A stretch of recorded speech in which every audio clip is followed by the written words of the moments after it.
Every round in this rifle could save a bird's life. The splash of the bullet scares migrating species off this mile-long toxic lake in Montana. If birds land there for more than a few hours, the acidic water cooks them from the inside out. It's Mark Mariano's mission to make sure that doesn't happen. Yep, Mark Mariano, Waterfowl Protection Specialist. We invented that title, but it fits. He uses a multi-million-dollar arsenal of high-tech tools to keep birds off of what used to be a copper mine in Butte, Montana. This is the one everybody likes to see, though. Do you get to fly the drone? That's what they always say. No. What's now a toxic bird bath started out as an open pit mine 65 years ago. But in 1982, the company that owned the mine shut down the water pumps. Groundwater started to seep in, creating sulfuric acid that leached metals out of the rock. People have been shooing birds off the Berkeley pit ever since. And some of the methods they've developed here could help protect the estimated hundreds of millions of birds killed by industrial activity every year.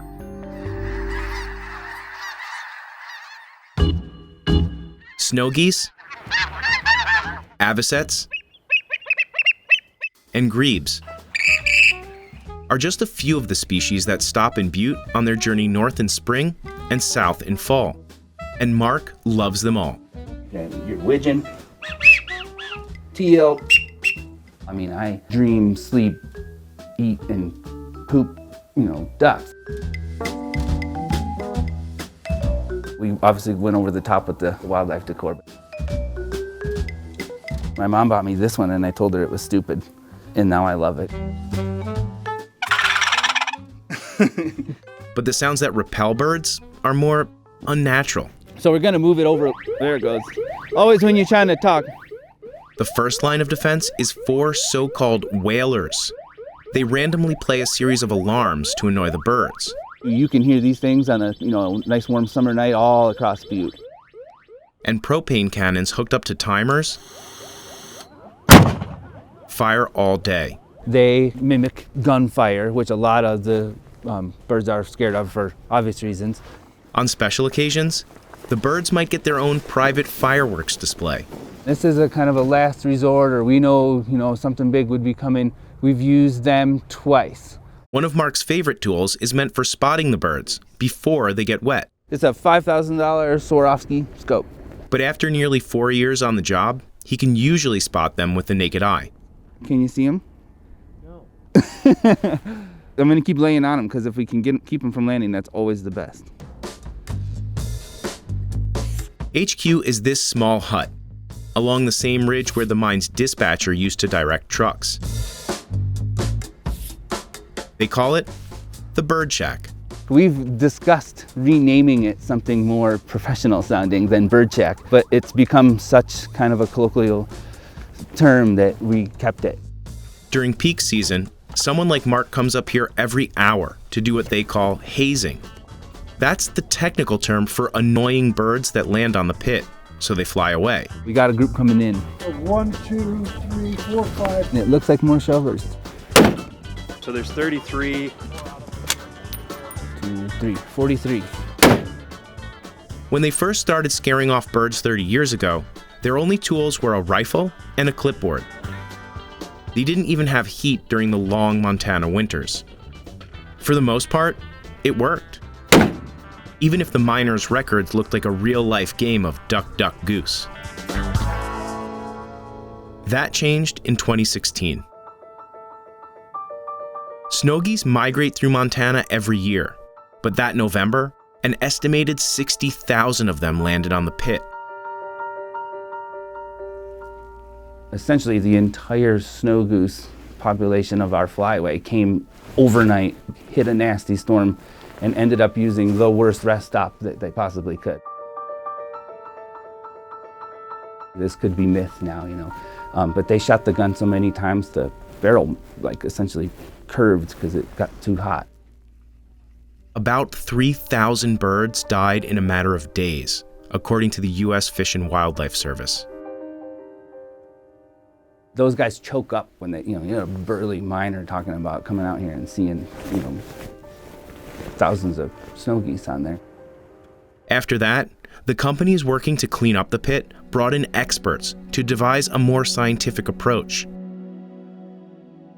The researchers discovered that the pit attracts over 50 bird species, not just ducks and geese. The companies invested hundreds of thousands of dollars into fancy high-tech tools, but many didn't work. It turns out that each kind of bird responds differently. With each of the technologies, as well as the simple stuff, a combo of them can help sometimes. And then usually one will pick up where the other leaves off. The aerial drone is most effective when birds land on ice or the shore, where there's a risk a bullet could ricochet. Mark's high-powered laser works well on American coots and other species that like to migrate at night. In 2016, they custom-built drones just for the pit. Early prototypes combined 3D printed parts with boogie boards and kid-sized kayaks. So they're at your 10 o'clock. Today, technicians use a remote control to operate what they call the water dog. Here's the group. Oh, they probably went out of your view to the left a little bit now. Sometimes the boat gets the birds to lift off. Then a rifle shot gets them to fly away.